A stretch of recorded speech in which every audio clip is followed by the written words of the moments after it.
P Jayaraj ഇക്കാര്യത്തിൽ P ജയരാജനെ party എത്രമാത്രം സംരക്ഷിച്ചാലും ഇതിൽ ഈ ദല്ലാളുമായിട്ട് പി ജയരാജന് ഇടപാടുണ്ട് എന്ന കാര്യം പകൽ പോലെ വ്യക്തമാണ്. അതിനെ ആർക്കും നിഷേധിക്കാൻ പറ്റുന്ന കാര്യമല്ല. അപ്പോൾ ഈ ഒരു ഒറ്റ സംഭവത്തിൽ പിക്ക് ജാഗ്രത കുറവുണ്ടായി എന്ന് പോലും ആദ്യം നേതാക്കൾ പറഞ്ഞിരുന്നു. പിന്നെ CPM സംസ്ഥാന സെക്രട്ടേറിയറ്റിൽ വന്നപ്പോൾ അതുപോലും ഉണ്ടായില്ല. വിമർശനം ഉണ്ടായിട്ടുണ്ട്. പക്ഷേ അവസാനം പരസ്യമായി പിന്തുണ നൽകുകയാണ്. എന്ത് സന്ദേശമാണ് പാർട്ടി നൽകുന്നത് എന്നറിയില്ല. ഇങ്ങനെയാണോ പാർട്ടി നിലപാടെടുക്കേണ്ടത് എന്ന കാര്യത്തിൽ സംശയമുണ്ട്.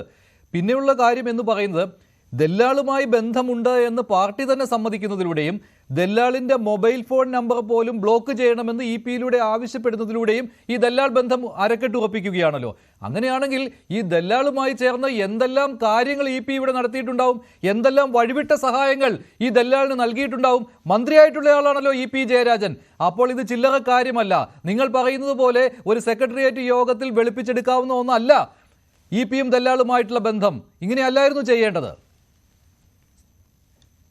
ഇതിനകത്ത് നമ്മൾ കുറച്ച് കാര്യങ്ങളുണ്ട് ഈ ഒരു വിഷയം സംസാരിക്കുമ്പോൾ. ആദ്യമേ നമ്മൾ നോക്കേണ്ടുന്നത് ഏതൊക്കെ വ്യക്തികളാണ്, ആർക്കൊക്കെ എതിരെയാണ്, ഇതെങ്ങനെയാണ് ഇതൊരു കോൺസ്പിറസി എന്ന് തന്നെ പറയാം.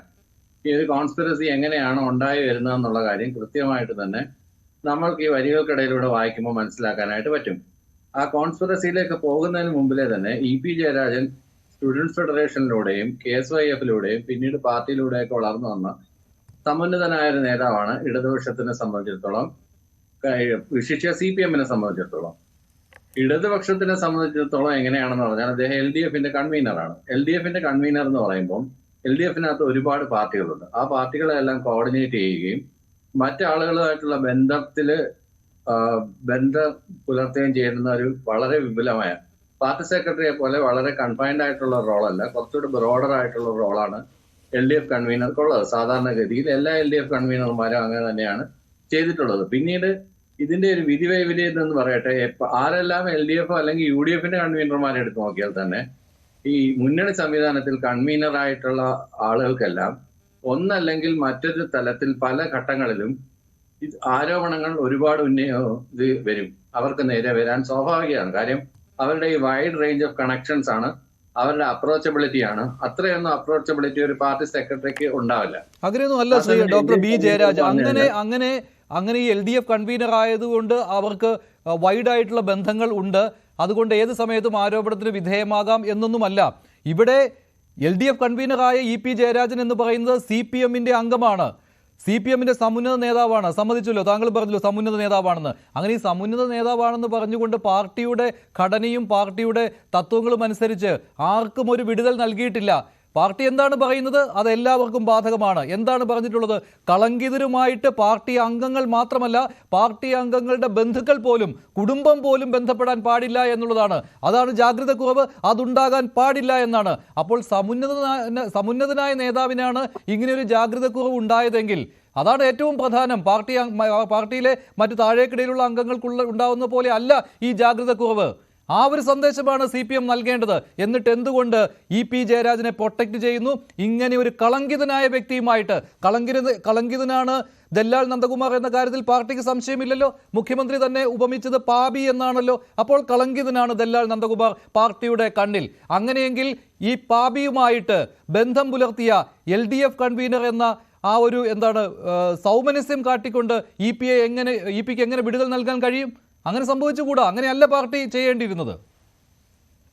സാധാരണഗതിയിൽ ഈ പാർട്ടി എങ്ങനെയാണ് ചെയ്യേണ്ടത് എന്നുള്ളത് പാർട്ടിക്കാർ തീരുമാനിക്കും. അങ്ങനെ തീരുമാനിച്ചപ്പോൾ അത് പൊതുസമൂഹത്തിന് ബോധ്യമാകുന്ന രീതിയിൽ തീരുമാനിക്കണം. പാർട്ടി സംഘടനയിൽ പാർട്ടി എന്താ നടപടി എടുക്കണമെന്ന് പാർട്ടി സെക്രട്ടേറിയറ്റും പാർട്ടി പോളിറ്റ് ബ്യൂറോ ഒക്കെ തീരുമാനിക്കുന്ന കാര്യമാണ്. എനിക്കോ നിങ്ങൾക്കോ അതിനകത്ത് അഭിപ്രായം പറയാമെന്നല്ലാതെ നമുക്ക്. താങ്കൾ പറഞ്ഞു ശരിയാണ്. അത് പി ജയരാജന്റെ ഘടകത്തിലാണ് ചർച്ച ചെയ്ത് തീരുമാനിക്കേണ്ടത്. പക്ഷേ ഒരു ജാഗ്രത കുറവിന്റെ കാര്യം പോലും ഇന്നലെ MV ഗോവിന്ദൻ വാർത്താ സമ്മേളനത്തിൽ നൽകിയില്ല. അതാണ് തെറ്റായ സന്ദേശം എന്ന് പറയുന്നത്. പൂർണ്ണമായിട്ടും പിയെ പിന്തുണയ്ക്കുകയായിരുന്നു.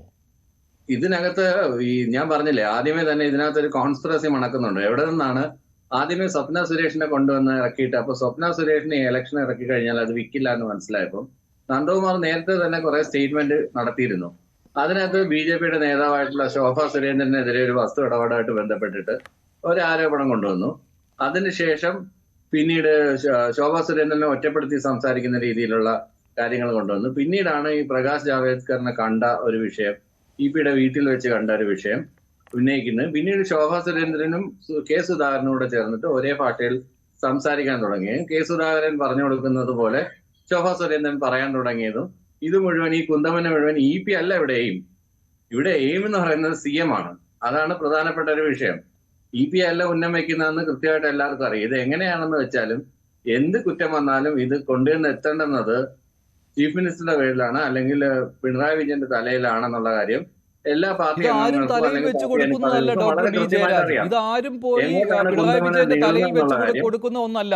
ഈ ദല്ലാൾ എന്ന് പറയുന്നത് ഇവർക്കൊക്കെ താല്പര്യമുള്ള ഒരു വ്യക്തിയാണ്. പക്ഷെ ഇപ്പോൾ അനഭിമതനായി മാറി എന്നേ ഉള്ളൂ. ഇ.പി ജയരാജന് ഒരിക്കലും ദല്ലാൽ നന്ദകുമാർ അനഭിമതനല്ല, അങ്ങനെ ആവുകയുമില്ല എന്ന കാര്യം ഉറപ്പാണ്. ദല്ലാൽ തന്നെ ആ കാര്യം പറഞ്ഞിട്ടുണ്ട്. അവസാനം VS തെറ്റി. അപ്പോൾ ഈ ദല്ലാൽ എന്ന് പറയുന്നത് അധികാരത്തിന്റെ ഇടനാഴിയിൽ ആരൊക്കെ അധികാരത്തിലുണ്ടോ അവർക്കൊക്കെ വേണ്ടി പ്രവർത്തിക്കുന്നയാളാണ്. ആരിൽ നിന്ന് വേണമെങ്കിലും സഹായം സ്വീകരിക്കുകയും സഹായം ചെയ്തു കൊടുക്കുകയും ചെയ്യുന്നയാളാണ് എന്നൊക്കെ കൃത്യമായിട്ട് ബോധ്യമുള്ള ആളുകളാണല്ലോ ഈ ദല്ലാളുമായി ബന്ധപ്പെട്ടത്. അത് CPM-നെ പറ്റി ആലോചിക്കാൻ പോലും പറ്റുകയില്ല. പലതരത്തിലുള്ള ഇന്നിപ്പോ നന്ദകുമാർ ആയിരുന്നെങ്കിൽ ഇന്ദിരാഗാന്ധിയുടെ കാലത്ത് ധീരേന്ദ്ര ബ്രഹ്മചാരിയും ചന്ദ്രസ്വാമിയും അങ്ങനെ ഒട്ടനവധി സന്യാസിമാരായിരുന്നു ഡോക്ടർ ബി ജയരാജ്. കോൺഗ്രസ് ആണ്, ഇത് CPM ആണ്. CPM പാർട്ടി പ്ലീനത്തിലെടുത്തിരിക്കുന്ന CPM പാർട്ടി പ്ലീനത്തിലെടുത്തിരിക്കുന്ന നിലപാട് എന്ന് പറയുന്നത് താങ്കൾക്ക് അറിയാമല്ലോ. താങ്കൾ CPM സഹയാത്രികനാണല്ലോ. അത് കോൺഗ്രസ്. അപ്പോൾ കോൺഗ്രസ് ആയി മാറിക്കൊണ്ടിരിക്കുകയാണോ CPM?